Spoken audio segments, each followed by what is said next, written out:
Hello everyone, मैं are के sir. मैं एक बार फिर से आपका बहुत बहुत स्वागत करता हूं दोस्तों अपने इस यूट्यूब के प्लेटफॉर्म पे जिसका नाम है हिंदी प्रैक्टिस किंग। तो कैसे हैं आप लोग? उम्मीद करता हूं अच्छे होंगे, मस्त होंगे, व्यस्त होंगे। तो चलिए सीधे हम लोग ज़्यादा बातें ना करते हुए सीधे प्रश्नोत्तरी चल चलते हैं। हम लोग हिंदी साहित्य में भक्ति काल के अंतर्गत कृष्ण काव्य धारा की प्रश्नोत्तरी को हम लोग देख रहे हैं। तो चलिए सीधे प्रश्नों पर चल चलते हैं। प्रश्न है, सखी संप्रदाय को और क्या कहा जाता है? राधा बल्लभ संप्रदाय, या हरिदास संप्रदाय, या चिंत्या चिंत्य संप्रदाय, या फिर अष्टछाप संप्रदाय? बताइए इस प्रश्न का सही जवाब क्या होगा? इसका सही जवाब होगा सखी संप्रदाय को हरिदास इसके संस्थापक कहे जाते हैं या माने जाते हैं, या इसको जो है सखी संप्रदाय या फिर टट्टी संप्रदाय या टाटी संप्रदाय भी नाम से भी जानते हैं। और इसके प्रवर्तक कौन है? इस संप्रदाय के प्रवर्तक कौन है? इसके प्रवर्तक हैं हरिदास। कौन है? हरिदास। याद रखिएगा, इम्पोर्टेंट प्रश्न है। राधा बल्लभ संप्रदाय के प्रवर्तक कौन है? राधा के लिए बल्लभ कौन ढूंढते हैं? हित जाते हैं ढूंढने, अर्थात हित हरिवंश। कौन है? हित हरिवंश हैं, हित हरिवंश जी हैं। अष्टछाप के प्रवर्तक कौन है, या फिर इसके जो है रचनाकार कौन है, या फिर अष्टछाप के संपादक कौन है, या अष्टछाप को बनाने वाले कौन है? सबसे सरल भाषा में उनका नाम है विट्ठलनाथ। क्या नाम है? विट्ठलनाथ नाम है। याद रखिएगा। कब इन्होंने स्थापना किए थे? 1565 में। 4 अपने शिष्य और 4 अपने पिताजी वल्लभाचार्य के शिष्यों के द्वारा अष्टछाप की स्थापना किए थे, जिसका मैं ट्रिक बता चुका हूँ। सुक्रिकूप, सुक्रिकूप और छीनगोच इसका ट्रिक है। याद रखिएगा। जैसे प्रश्न आगे आएगा मैं और सारे प्रश्नों को आपको सम्मुख प्रस्तुत करूंगा, डिटेल से बताऊंगा। तो बने रहिए, बहुत मज़ा आने वाला है इस वीडियो में। आप लोग कमेंट बॉक्स में तब तक बताइए गौड़ीय संप्रदाय के संस्थापक कौन है? गौड़ीय संप्रदाय के संस्थापक कौन है? बताइए आप लोग कौन है?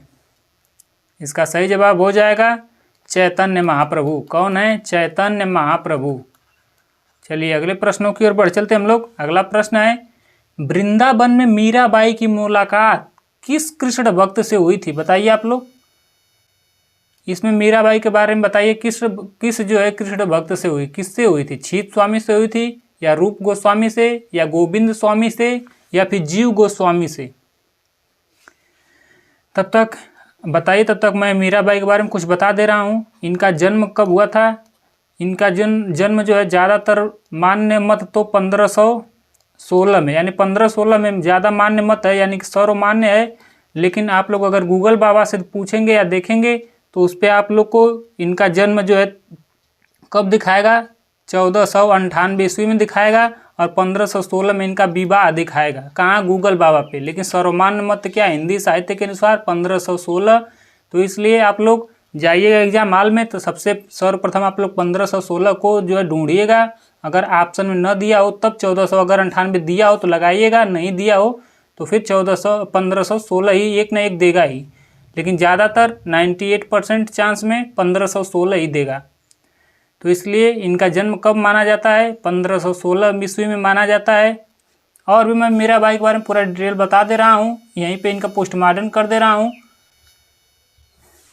और मीराबाई कहाँ इनका जन्म हुआ था? इनका जन्म हुआ था राजस्थान में। राजस्थान में इनका जन्म हुआ था। राजस्थान में भी कहाँ?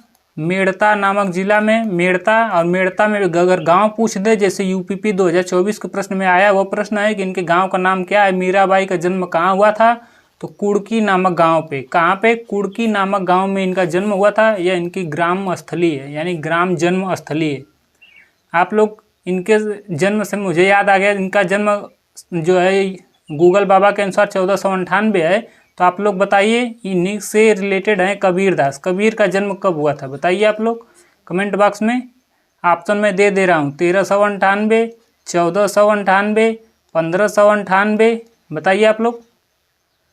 और इस प्रश्न का सही जवाब क्या होगा? इस प्रश्न का सही जवाब हो जाएगा ऑप्शन डी। कौन है? जीव गोस्वामी। किनके पास गई कृष्ण भक्त? किनसे मुलाकात हुई? जीव गोस्वामी जी से मुलाकात हुई। कहाँ पे हुई? वृंदावन में। कहाँ पे? वृंदावन में। वहीं पे मीराबाई यहीं से कहाँ चली गई? द्वारका चली गई। कहाँ चली गई? द्वारका। और वहीं पे जो रणछोड़ दास जी का जो मंदिर था उन्हीं में कृष्ण लीला और आत्मविरह वेदना का निवेदन करने लगी। कौन? मीराबाई करने लगी। तो किनसे मुलाकात हुई? जीव गोस्वामी से। और कबीर का जन्म कब हुआ था? 1398 में। कब हुआ था? 1398 में। और मृत्यु कब हुआ था? 1518 में। यानी कि पूरे के पूरे लगभग 130 साल तक जीवित रहने वाले कौन है? कबीरदास जी हैं। नहीं, 120 साल तक, 18 2 20, 120 साल तक जीवित कौन रहे? कबीरदास जी रहे। रैदास कितने साल तक जीवित रहे? 30 साल, यानी 130 साल तक जीवित रहे। याद रखिएगा, ये सारे फैक्ट मैं पीछे बता चुका हूँ, पीछे वीडियो आप लोग देख सकते हैं। अगला प्रश्न है, राग गोविंद के रचयिता कौन है? बताइए। सूरदास जी हैं, नंददास जी हैं, रविदास जी हैं, या फिर मीराबाई हैं? बताइए। अरे वही मैं कल जस्ट बताया, पिछले वाले वीडियो में बताया हूँ कौन कौन उनकी रचनाएं हैं। राग गोविंद, राग सोरठा, गीत गोविंद का टीका, नरसिंह जी का मायरा, मलार राग, सत्यभामानुरूषणम, मीराबाई की गरबी और रुक्मणी मंगल, ये सब किनकी है? ये सब जो है मीराबाई की है। किनकी है? मीराबाई की है। Option D is the right answer. इनकी सारी रचनाएं मैं एक बार फिर आप लोग को रिकॉल करा दे रहा हूं ताकि कभी न भूलें। इनकी सारी रचनाएं यहाँ पे हम लोग देख ले रहे हैं, पोस्ट मॉडर्न कर दे रहे हैं मीराबाई की रचनाएं। इससे ज़्यादा रचना नहीं आएगा, आप लोग याद रखिएगा। और ये इनका पक्ष कौन सा है? धर्मनिरपेक्ष है। धर्मनिरपेक्ष का मतलब है किसी जो है संप्रदाय से किसी संप्रदाय में रहकर नहीं की, बल्कि क्या की? यह जो है आत्म यानी खुद के माध्यम से, खुद की अनुभूति के रूप में इन्होंने कृष्ण को अपना जो है प्रेम कह लीजिए, या फिर उनको अपने पति कह लीजिए, या फिर उनको अपना बॉयफ्रेंड कह लीजिए, जो भी आप लोग समझ लीजिए, उसके माध्यम से इन्होंने स्तुति की। किनकी? कृष्ण जी की। तो यानी किसी संप्रदाय में न रहकर धर्मनिरपेक्ष रूप से इन्होंने की। और इनकी कौन कौन सी रचनाएं हैं? पहली तो है नरसिंह जी का मायरा, नरसिंह जी का मायरा, यह इनकी एक रचना है। इनकी दूसरी रचना है राग सोरठा। राग सोरठा, कहीं कहीं राग सोरठ के पद भी दिया रहता है। तीसरा है गीत गोविंद का टीका, गीत गोविंद का टीका। चौथी इनकी रचना कौन सी है? चौथी इनकी रचना है मलार राग। कौन सी रचना है? मलार राग। इनकी पांचवी रचना कौन है? सत्यभामानुरूषणम,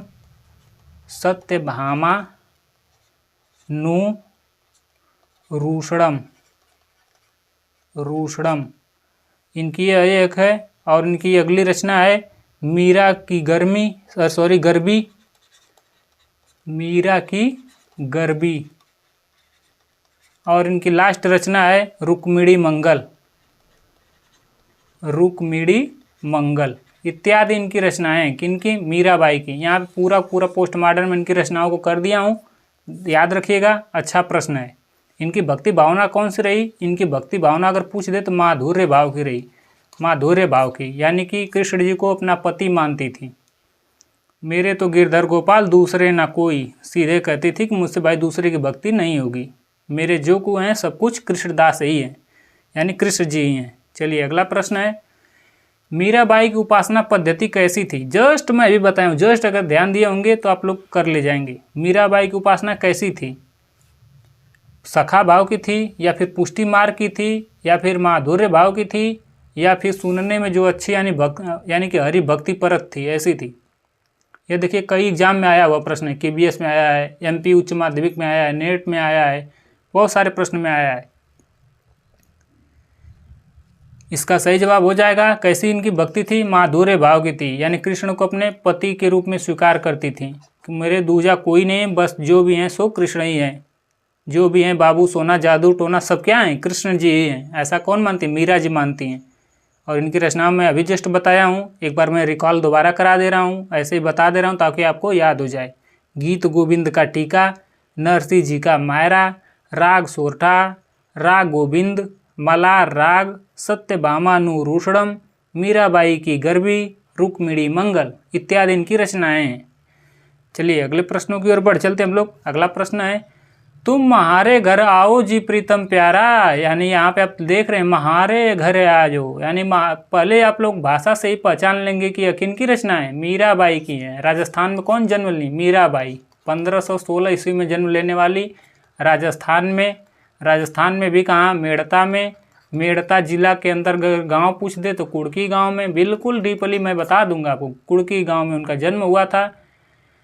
बिल्कुल प्यारा सा प्रश्न है। तुम महारो घर आओ जी मेरे प्रीतम प्यारे, कृष्ण कन्हैया चुन चुन कलियां मैं सेज सजाऊंगी, भोजन तुम्हें कराऊंगी, सारा सारा भोजन मैं आप ही करा दूंगी, अपने भले भूखी रह जाऊंगी पर आपको बिल्कुल नहीं भूखा जो है सुलाऊंगी। कैसे, कौन कहती हैं, कौन कहते हैं मीराबाई। कौन कहते हैं? Mirabai. Option A is the right answer. Mahadev Verma की तो मैं पंक्ति आगे बताऊंगा, इनकी बहुत प्यारी प्यारी पंक्तियां हैं, जैसे मैं नीर भरी दुख की बदली, बहुत प्यारी प्यारी पंक्तियां हैं। विद्यापति के बारे में पिछले वीडियो में, क्या बहुत पीछे वीडियो जो आपको स्टार्टिंग में देखेंगे हिंदी साहित्य के इतिहास, उसमें बताया हूँ। देसील बयाना सब जन मिठा तव तन जम्पव अव हट्टा करने वाले कौन है? विद्यापति जी हैं। कीर्तिलता कीर्ति पताका पदावली ये सब किनकी भाषा है, किनकी रचना है? विद्यापति की हैं। भूषण की कौन सी एक, भूषण बहुत प्यारे प्यारे इन्होंने वक्तव्य दिए हैं। इनका एक बहुत most important, super most important लगाकर आप लोग लिख लीजिएगा। इनका एक वाक्य है, इनका एक कथन है, 3 बेर खाती थी, 3 बेर खाती, 3 बेर खाती वे, 3 बेर खाती, 3 बेर खाती। कौन सा अलंकार है? यमक अलंकार। कौन? यमक। यहाँ पे 3 बेर का मतलब 3 बार हो जाएगा, 3 बेर का मतलब यहाँ पे बैर हो जाएगा। बैर का मतलब जो बैर नहीं होता है, जो शंकर जी को लोग चढ़ाते हैं बेलपत्ता और बैर वगैरह, वहीं बैर के बारे में कहा गया। 3 बेर खाती थी और 3 बेर खाती थी, यानी कि 3 बार खाती और 3 बेर खाती, यमक अलंकार है। चलिए अगले प्रश्नों की ओर बढ़ चलते हम लोग, नहीं तो बहुत वीडियो लंबा हो जाएगा। स्वस्ति श्री तुलसी कुलभूषण दूषण हरल गोसाई, 12 बार प्रणाम करहूँ अब हरहूँ शोक समुदायी। प्रस्तुत वाक्य पंक्तियाँ किनकी हैं? बताइए, तुलसीदास की हैं या स्वामी अग्रदास की हैं या मीराबाई की हैं या फिर स्वामी हरिदास की हैं? बताइए किनकी पंक्तियाँ हैं? ये किनकी पंक्तियाँ हैं? यह मीराबाई की पंक्तियाँ हैं। किनकी पंक्तियाँ हैं? मीराबाई की पंक्तियाँ हैं। याद रखिएगा, मोस्ट इंपॉर्टेंट प्रश्न है। किनकी पंक्तियाँ? आप सुपर इंपॉर्टेंट मोस्ट प्रश्न लगाइएगा। मीराबाई की पंक्तियाँ हैं। किनकी हैं? मीराबाई की। आप लोग सोच रहे होंगे तुलसीदास की, तुलसीदास की ये पंक्तियाँ नहीं है। तुलसीदास की पंक्तियाँ यह हैं कि जाके प्रिय नाराम वैदेही, तजिए कटी कोरी बैरी सम जदपि परम सनेही। ये पंक्तियाँ किनकी है? तुलसीदास की थी। परंतु यह पंक्ति जो लिखी गई है, इसमें भले तुलसी दिया हो, लेकिन इससे आप लोग जो है गुमराह ना होइए, यह मीराबाई की पंक्तियाँ हैं। अगला प्रश्न है, मीराबाई की रचनाओं में किस भाषा की छौंक ज़्यादा पाई जाती है? हरियाणवी की, मराठी की, राजस्थानी की या पंजाबी की? ये तो मेरा हर स्टूडेंट बिल्कुल हलवा वाला प्रश्न समझ के अपना जलवा दिखाएगा इस पे। क्या है? राजस्थानी की छौंक। किसकी सबसे ज़्यादा छौंक पाई जाती है? राजस्थानी की। किनकी पंक्तियों में? मीराबाई की पंक्तियों में। और सब लोग को पंक्तियों में ब्रज भाषा की जो ज़्यादा छौंक है, लेकिन इनकी पंक्तियों में ज़्यादा से ज़्यादा राजस्थानी की है। याद रखिएगा। अगला प्रश्न है, बसो मेरे नैनन में नंद लाला, बसो मेरे नैनन में नंद लाला। किनकी पंक्ति है भाई? मीराबाई। किनकी? Mirabai. Option C is the right answer. किनकी है? मीराबाई की। सूरदास की पंक्ति कौन सी है? लरिकाई को प्रेम कहो अली कैसे करे के छूटत। यह पंक्ति किनकी है? सूरदास की है। पूरा पंक्ति है कि लरिकाई को प्रेम कहो अरि कैसो करी के छूटत, नव मरकत मरि श्याम मणि मनोज मणिगम ब्रजबाला। ऐसी पंक्तियाँ किनकी है? सूरदास की। चलिए अगले प्रश्नों की ओर बढ़ चलते हैं हम लोग। अगला प्रश्न है, रसखान कवि किसका वास्तविक नाम है? बताइए, नसीम खान का या अली मोहम्मद का या अब्दुल का या सैयद इब्राहिम का? किनका नाम रसखान का जो है वास्तविक नाम क्या है? यही पूछा गया है। रसखान का वास्तविक नाम क्या था? बताइए। इनका वास्तविक नाम था सैयद इब्राहिम। क्या नाम था? सैयद इब्राहिम। इनका जन्म कब हुआ था? सैयद इब्राहिम, या फिर कह सकते हैं रसखान जी के बारे में, इनका जन्म कब हुआ था? इनका जन्म हुआ था 1523 ईस्वी में। कब हुआ था? 1523 ईस्वी में। कहाँ हुआ था? दिल्ली में हुआ था। कहाँ हुआ था? दिल्ली में। नई दिल्ली में, आप अब का नई दिल्ली। इनकी मृत्यु कब हुई थी? इनकी मृत्यु कब हुई थी? इनकी मृत्यु हुई थी 1618 में। कब? 1618 ईस्वी में इनकी मृत्यु हुई थी। याद रखिएगा। इनकी कौन कौन सी रचनाएं हैं ये अभी थोड़ा हम लोग देख लेते हैं, इसके बाद आगे बढ़ चलते हैं। इनकी रचनाएं कौन कौन सी हैं? इनकी रचनाएं, एक तो सुजान रस खान। कौन है? सुजान रस खान। आगे मैं रीतिकाल पढ़ाऊंगा तो सुजान किनकी प्रेमिका थी? घनानंद की। उन्होंने कौन कौन सी रचनाएं रचे मैं बताऊंगा। हित सुजान, सुजान सागर, सारी रचनाएं घनानंद ने रची हैं सुजान नाम से। इनकी रचनाएं कौन कौन सी हैं? एक तो है सुजान रस खान, एक है प्रेम वाटिका, दान लीला, अष्टयाम इत्यादि इनकी रचनाएं हैं। कौन है? लिख दे रहा हूँ, प्रेम वाटिका। और एक रचना कौन है? दान लीला। दान लीला। एक और इनकी रचना है अष्टयाम। अष्टयाम। चलिए अगले प्रश्नों की ओर बढ़ चलते हम लोग। अगला प्रश्न है, गौड़ीय संप्रदाय के संस्थापक कौन है? हरिदास निरंजनी जी, लालदास जी, या फिर हित हरिवंश जी, या फिर चैतन्य महाप्रभु? इसका सही जवाब हो जाएगा, गौड़ी संप्रदाय के संस्थापक कौन है? चैतन्य महाप्रभु हैं। Option D is the right answer. हित हरिवंश जो है, हित लोग क्या करते हैं? क्या किसके लिए? राधा के लिए क्या करते हैं? बल्लभ खोजते हैं, यानी कि उनके पति खोजते हैं। राधा बल्लभ संप्रदाय के प्रवर्तक कौन है? हित हरिवंश जी हैं। और स्वामी हरिदास, स्वामी हरिदास किनके भाई? हरिदास, ये हरिदास निरंजनी किसके संप्रदाय के ये जो संस्थापक हैं? यह सखी संप्रदाय या फिर टट्टी संप्रदाय भी कह सकते हैं, यानी कि सखी संप्रदाय या फिर इसी को टट्टी संप्रदाय भी कह सकते हैं। इसके प्रवर्तक हैं लालदास किसके जो संस्थापक हैं? यह लाल पंथ के संस्थापक हैं। किसके? लाल पंथ के संस्थापक हैं। और चैतन्य महाप्रभु किसके हैं? गौड़ीय संप्रदाय के प्रवर्तक हैं। अगला प्रश्न है, मेरे तो गिरिधर ही गोपाल, दूसरे ना कोई, मीराबाई किधर चली गई? इधर है, ऑप्शन बी में है Mirabai. Option B is the right answer. मेरे तो गिरधर गोपाल, दूसरे ना कोई, यानी कि मेरे तो बस कृष्ण ही है, कृष्ण गोपाल की ही मैं भक्ति करूंगी, दूसरे की मुझसे नहीं होगी। कौन कहती हैं? मीराबाई कहती हैं। मीराबाई किस संप्रदाय से अगर पूछ दे कि रिलेटेड है तो यह जो है निरपेक्ष संप्रदाय से रिलेटेड है। किनसे? निरपेक्ष, यानी किसी भी संप्रदाय से नहीं है, या धर्म निरपेक्ष कर लीजिए या फिर निरपेक्ष संप्रदाय, किसी भी संप्रदाय से नहीं है। इन्होंने खुद के अनुभव के माध्यम से स्तुति की है कृष्ण जी की। अगर भाव पूछ ले किस भाव से इन्होंने जो है पूजा पाठ या फिर भक्ति भावना की, तो उसका सही जवाब माधुर्य भाव हो जाएगा। माधुर्य भाव। चलिए अगले प्रश्नों की ओर बढ़ चलते हैं हम लोग। अगला प्रश्न है, पायो जी मैंने राम रतन धन पायो, पायो जी मैंने राम रतन धन पायो। यह पंक्ति के रचयिता कौन है? सूरदास हैं, मीराबाई हैं, कुंभन दास हैं, या तुलसीदास हैं?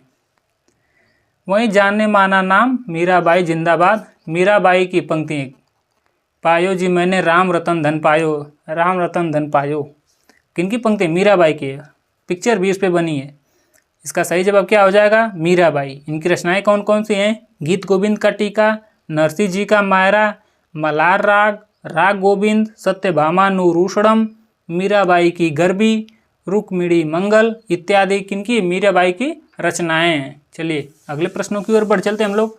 अगला प्रश्न है, मीराबाई का मलाल यह कृति किनकी है? मीराबाई की है, नंददास की है, या छीत स्वामी की है, या गोविंद स्वामी की है?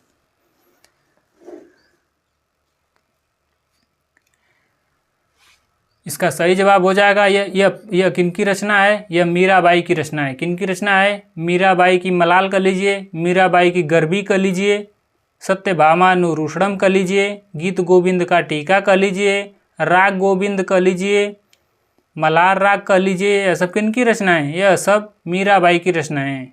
इनके इष्ट देव कौन है? इनके इष्ट देव कृष्ण जी हैं। याद रखिएगा, अच्छा प्रश्न है। नंददास की तो बहुत सारे मैं रचनाएं मैं आप लोग को बताया हूँ।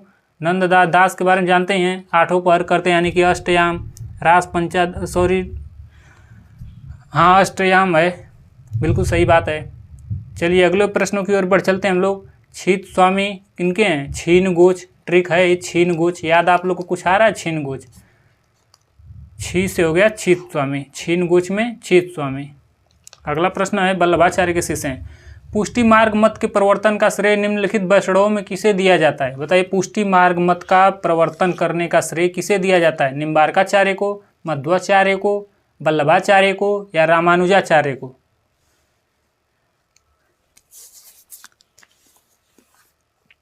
इसका सही जवाब हो जाएगा वल्लभाचार्य। पुष्टि मार्ग के प्रवर्तक कौन है? वल्लभाचार्य जी हैं। Option C is the right answer. इनकी बहुत सारी रचनाएं हैं, जैसे पूर्व मीमांसा भाष्य, थोड़ा सा लिख लेते हैं क्योंकि देखा नहीं गया है कई बार, तो इसलिए बार बार मैं बताऊंगा ताकि आप लोग को याद हो जाए। इनकी रचनाएं कौन कौन सी हैं? पूर्व मीमांसा भाष्य, पूर्व मीमांसा भाष्य, और एक इनकी रचना कौन है? उत्तर मीमांसा भाष्य, उत्तर मीमांसा भाष्य, और इनकी एक रचना है श्रीमद् भागवत की टीका और तत्वदीप निबंध, श्रीमद् भागवत का टीका, और एक इनकी रचना कौन सी है? तत्वदीप निबंध, तत्वदीप निबंध इत्यादि इनकी रचनाएं किनकी? वल्लभाचार्य की। रामानुजाचार्य किससे संबंधित हैं? राम क्या हैं? विशिष्ट हैं, अर्थात विशिष्टावाद से संबंधित हैं, विशिष्टावाद। और संप्रदाय पूछ ले तो क्या कहते हैं? श्री राम। क्या कहते हैं? श्री राम, जय श्री राम, यानी श्री संप्रदाय से रिलेटेड हैं, याद रखिएगा। मधु जी क्या करती हैं? मध्वाचार्य से हो गया मधु जी, अगर ब्रह्मा जी कुछ मांग देते हैं तो तुरंत लाकर दे देती हैं, अर्थात ब्रह्म संप्रदाय से रिलेटेड हैं। निम्बार्काचार्य क्या हैं? दो दो नींबू खाओगे तो सनक जाओगे, यानी द्वैता द्वैतवाद, द्वैता द्वैतवाद, यानी कि यहाँ से दो दो नींबू खाओगे तो क्या हो जाओगे? सनक जाओगे। अगर संप्रदाय पूछे तो सनकादि संप्रदाय, यानी सनक जाओगे से हो गया सनकादि संप्रदाय। ट्रिक बता चुका हूँ। चलिए अगले प्रश्नों की ओर बढ़ चलते हम लोग। अगला प्रश्न है, निम्नलिखित में से कौन कृष्ण भक्ति शाखा का कवि नहीं है? यहाँ पे पूछा है कौन नहीं है, और किस भक्ति? कृष्ण भक्ति। कौन सी शाखा? कृष्ण भक्ति शाखा के कवि कौन नहीं है? कबीरदास, नंददास, सूरदास या रसखान जी? इसका सही जवाब हो जाएगा, आप लोग जानते हैं कबीर क्या हैं? संत हैं। क्या हैं? कबीर हो गए, रैदास जी हो गए, और कौन कौन? और खालसा पंथ के जो संस्थापक थे गीत गुरु गोविंद, उनके जो गुरु जी हैं गुरु नानक जी, वो भी संत हैं, अर्थात गुरु गोविंद जी। ये लोग क्या हैं? संत हैं, संत काव्य धारा से आते हैं। बाकी ये लोग तो सगुण काव्य धारा के अंतर्गत आएंगे। ये अभी सगुण है, ये अभी सगुण, ये अभी सगुण। तो इसका सही जवाब क्या हो जाएगा? Option A is the right answer. यह क्या है? यह निर्गुण संप्रदाय से संबंधित हैं। बाकी ये तीनों लोग सगुण संप्रदाय से संबंधित हैं। अगला प्रश्न है, नरसिंह जी का मायरा यह किसकी रचना है? सूरदास की है, मीराबाई की है, बाल कृष्ण की है, या फिर कबीरदास की है?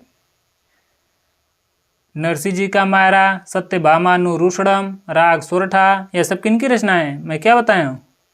किनकी हैं? मीराबाई की। किनकी? मीराबाई की यह सारी रचनाएं हैं। गीत गोविंद का टीका, राग सोरठा, मलार राग, रुक्मिणी मंगल, कुड़की में पैदा हुई, मेड़ता राजस्थान में, जन्म 1516 में। कौन ये सारी व्याख्या किनकी है? सारी विशेषता मीराबाई की हैं, यानी option B is the right answer. अगला प्रश्न है, धान को गांव पयार ते जानव, ज्ञान विषय रस भोरे, असुर सो कहू कहे न रहे, रसगुलर को फल फोरे। इसमें अंतिम पंक्ति का क्या अर्थ है? अर्थात इसमें गूलर का जो दिया कि सूर सो बहुत कहे न रहे, रस गूलर को फल फोरे। इसका मतलब क्या है? गूलर में रस नहीं है, या फिर गूलर का फल रूखा है, या फिर गूलर का फल खट्टा है, या फिर ढकी छिपी बात बोलने से कही गई बात का आनंद समाप्त हो जाता है। बताइए इसका सही जवाब आप लोग के हिसाब से क्या हो सकता है?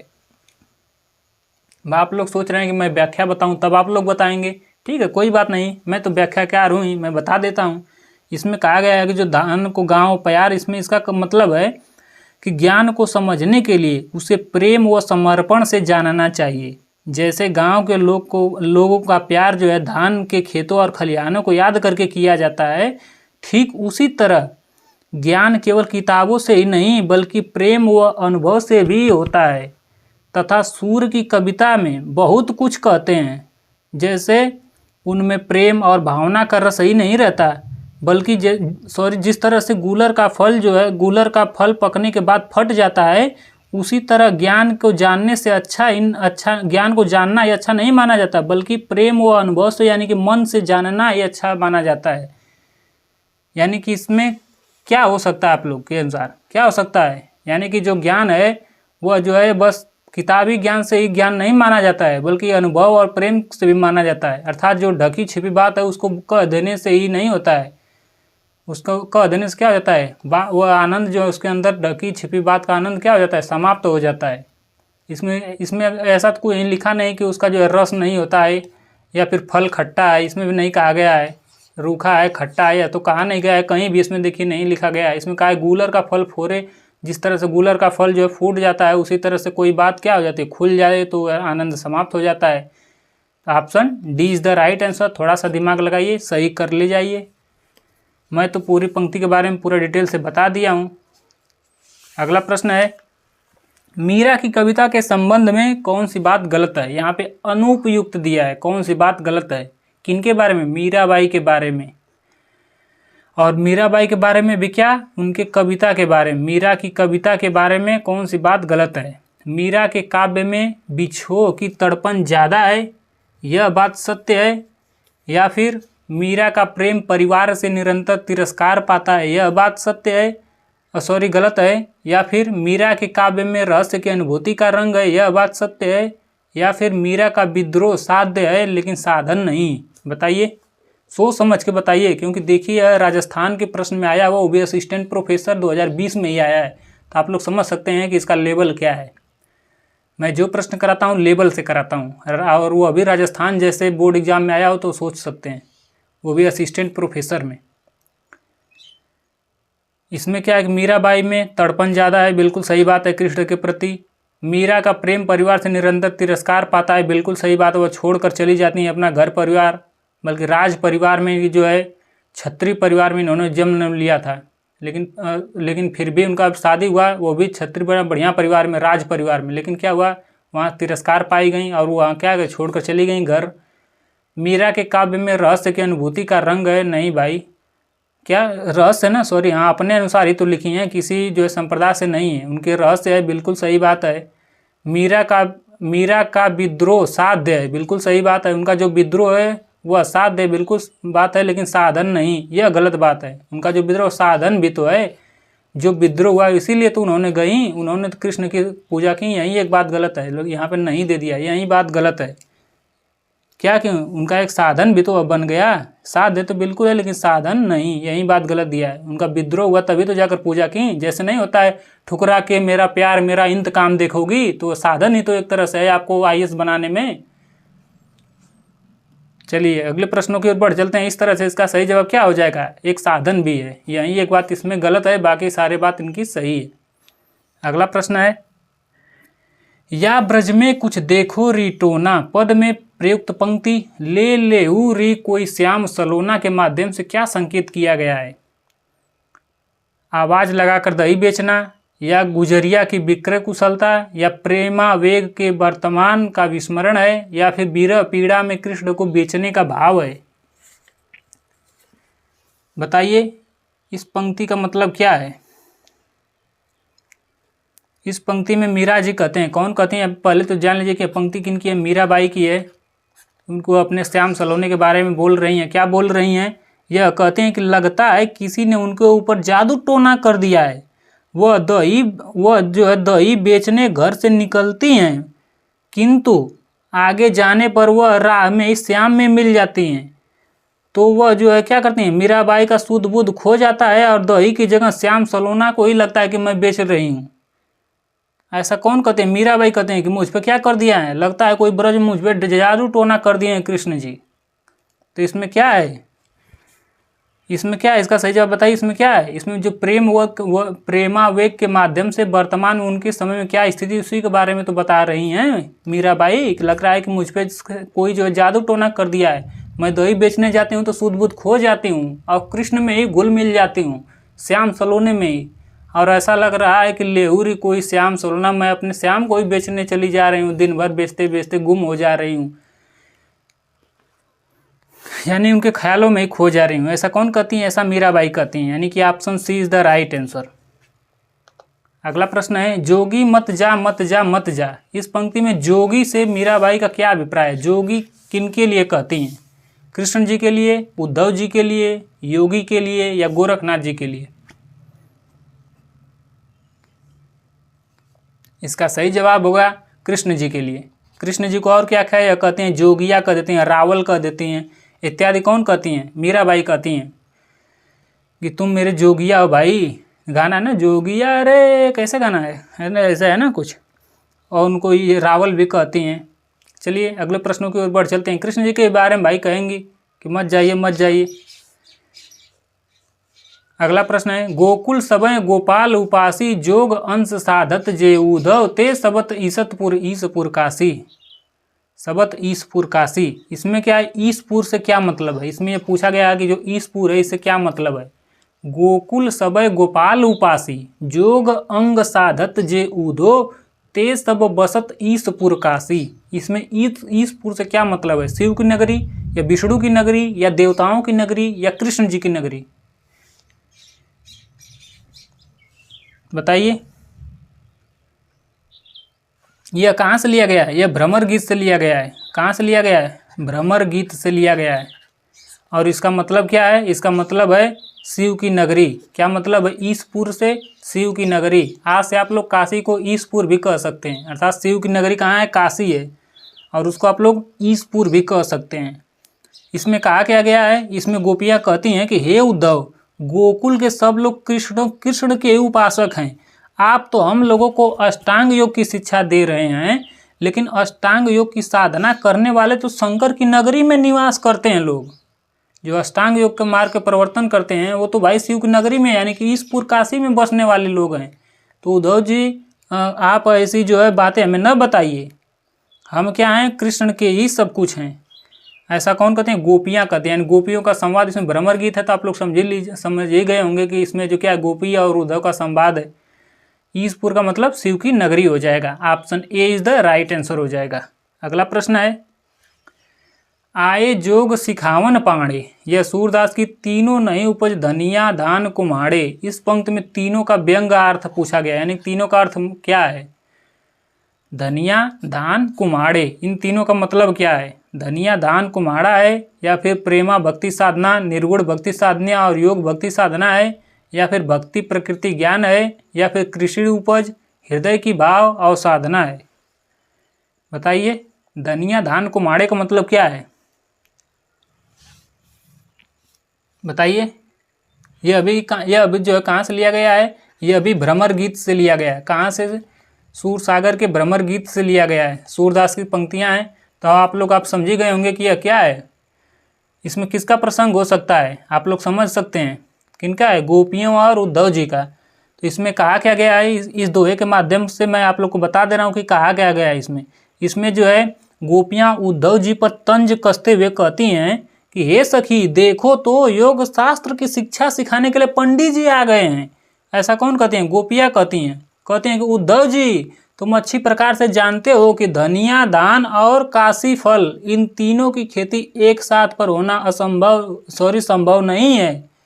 क्या है? यह असंभव है। इसलिए हमारे लिए कृष्ण को छोड़कर तुम्हारे परम ब्रह्म के स्वीकार करना भी क्या है? असंभव है। यानी कि धनिया दान और काशी फल। तो इसका सही जवाब क्या हो जाएगा? इसका सही जवाब हो जाएगा, इसमें क्या है? इसमें यहाँ पे ध्यान दीजिए, व्यंगार्थ पूछा है। यानी कि अभिधा उत्तम जो लक्षणा काव्य में क्या पूछा? व्यंग किया गया, यानी व्यंग्यार्थ पूछा गया। तो व्यंग किसके लिए? प्रेमा भक्ति साधना, निर्गुण भक्ति साधना और योग साधना सिखाने वाले उद्धव जी के लिए। जो योग साधना सिखा रहे हैं उद्धव जी, उनके बारे में तंज कसते हुए यह सारी कौन कही हैं? गोपियाँ कहती हैं उद्धव जी को। तो इसका सही जवाब क्या हो जाएगा? प्रेम भक्ति साधना, निर्गुण भक्ति साधना और योग साधना। इसमें व्यंग्य भाव है, इसलिए याद रखिएगा। बढ़िया इंपॉर्टेंट प्रश्न है, अच्छा प्रश्न है। देखने में नहीं लग रहा है कि इतना बढ़िया प्रश्न होगा, लेकिन कितना अच्छा प्रश्न है। स्टार लगा कर लिखिए, अच्छा प्रश्न है। अगला प्रश्न है, नागरी नारी भले बूझेगी अपने वचन सुभाए। इस पंक्ति में अभिव्यंजित क्या नहीं है? यहाँ पे नहीं पूछा है, क्या अभिव्यंजित नहीं है? इसमें दिया है नगर की चतुराई भरा जीवन, बिल्कुल सही बात है। यहाँ पे नहीं दिया है। और क्या पूछा है, नागरी भले लिया है ना पूरा, चतुराई भले का मतलब चतुराई बिल्कुल हो जाएगा।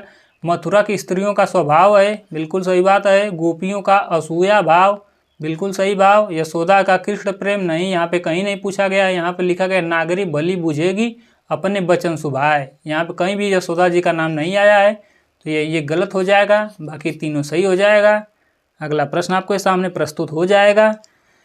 किसमें सगुणोपासना का निरूपण बड़े मार्मिक ढंग से हृदय की अनुभूतियों के आधार पर तर्क पद्धति पर नहीं किया गया है? यह कथन सूरदास के भ्रमर गीत से संबंधित है, तो बताइए कि यह कथन किसका है। सूरदास के भ्रमर गीत से लिया गया यह कथन है, बताइए किसका है यह कथन। किसका कथन है कि इसमें सगुण की उपासना का निरूपण बड़े ही मार्मिक ढंग से हृदय की अनुभूति के आधार पर किया गया है, तर्क पद्धति के आधार पर नहीं किया गया है। यानी कि कोई भी बात को अर्थ के आधार पर नहीं इसमें किया गया है, बल्कि दिल से बात की गई है। किसमें? भ्रमर गीत में। यानी कि उद्धव और गोपियों के संवाद में दिल से सारी बातें की गई हैं। मन से जो प्रेम कर रही हैं गोपियाँ, उनके प्रति उनके मन की सच्चाइयों का उद्भाव है यहाँ पे, ना कि तर्क के आधार पे है कि योग मैं कर दूंगा, ये होगा होगा, ऐसा कुछ नहीं है। जो है दिल से प्रेम करती हैं गोपियाँ, उनके बारे में बताया गया। तो यह जो किनकी है, ऐसा कौन कहते हैं? ऐसा शुक्ल जी कहते हैं। कौन कहते हैं? शुक्ल जी कहते हैं कि यह सारी जो गोपी और उद्धव का संवाद है यह दिल से माना गया है। इसलिए सूरदास के भ्रमर गीत से यह लिया गया। किनका कथन है? शुक्ल जी का है, याद रखिएगा। बढ़िया प्रश्न है। शुक्ल जी जो भ्रमर गीत है इसको क्या कहते हैं कि यह क्या है? यह उलाहना काव्य या फिर उपालंब काव्य है। कैसा काव्य मानते हैं इसको? उपालंब काव्य मानते हैं। कौन मानते हैं? शुक्ल जी मानते हैं। और हजारी प्रसाद द्विवेदी जी क्या कहे हैं कि सूरदास जब अपने विषय का वर्णन करना शुरू कर देते हैं तो मानो कि पूरा अलंकार ही पूरा हाथ जोड़कर इनके पीछे खड़ा हो जाता है, यानी दौड़ने लगता है। और उपमाओं की तो पूछिए मत, एकदम बिल्कुल बाढ़ आ जाती है और रूपकों की भी वर्षा होने लगती है। संगीत प्रवाह उनके कवि कौन है? यही है सूरदास। ऐसा करने वाले कौन है? ऐसा हजारी प्रसाद द्विवेदी कहते हैं, SPD जी, कि जब अपने विषय का वर्णन करते हैं तो अलंकार और उपमा तो मानो कि हाथ जोड़ कर इनके आगे पीछे दौड़ने लगते हैं। ऐसा कथन किनका है? हजारी प्रसाद द्विवेदी जी का है। चलिए अगले प्रश्नों की ओर बढ़ चलते हम लोग। अगला प्रश्न है, अष्टयाम किसकी रचना है? पंत जी की, निराला जी की, नाभा दास का या घनानंद जी का? बताइए। अच्छा आप लोग लगे याद बताइए। पंत जी जो हैं, पंत जी है मीराबाई को क्या कहते हैं? मीराबाई को कौन सी उपाधि दी हैं, या मीराबाई को क्या कहते हैं? यह कहते हैं कि राजपूताने की मरुस्थली की मंदाकिनी। कौन है? मीरा है। मीराबाई के बारे में क्या कहते हैं कि यह राजपूताने, यानी कि राजपूत के घर में जन्म ली और राजपूत से शादी की, यानी कि राजपूताने घराने की मरुस्थली की, यानी कि राजस्थान की मरुस्थली की मंदाकिनी है। मंदाकिनी का मतलब गंगा, यानी कि मंदाकिनी है। कौन है? मंदाकिनी है। कौन है? मीराबाई। कौन कहते हैं? पंत जी कहते हैं। चलिए तो इसका सही जवाब क्या हो जाएगा? अष्टयाम किसके भाई? आठों पहर आपको पूजा करना है। कौन सा किसको करना है? दास जो रहेगा उसी को करना है। किनको करना है? दास को, यानी कि नाभा दास। किनकी पंक्तियाँ? मैट्रिक बताया ना, दास का। और इनके गुरु कौन है? इनके गुरु हैं अग्रदास। कौन है? अग्रदास। याद रखिएगा, अच्छा प्रश्न है। इनके बहुत सारी रचनाएं हैं नाभा दास की, जैसे भक्तमाल, अष्टयाम, राम भक्ति से संबंधित कुछ स्फुट पद हैं। ये किससे रिलेटेड हैं? यह जो है नाभा दास किससे रिलेटेड हैं? या राम भक्ति से रिलेटेड हैं। याद रखिए, मैं पिछले वीडियो में बता चुका हूँ इनके बारे में पूरा डिटेल से। चलिए अगले प्रश्नों की ओर बढ़ चलते हम लोग। अगला प्रश्न है, तो साथियों आज के लिए बस इतना ही। कैसा लग रहा है हमारा वीडियो? अगर आप लोग को अच्छा लग रहा हो, हेल्पफुल लग रहा हो, तो लाइक, शेयर एंड सब्सक्राइब करना ना भूलिएगा। आज के लिए बस इतना ही। अपने RK सर को इजाज़त दीजिए। धन्यवाद दोस्तों।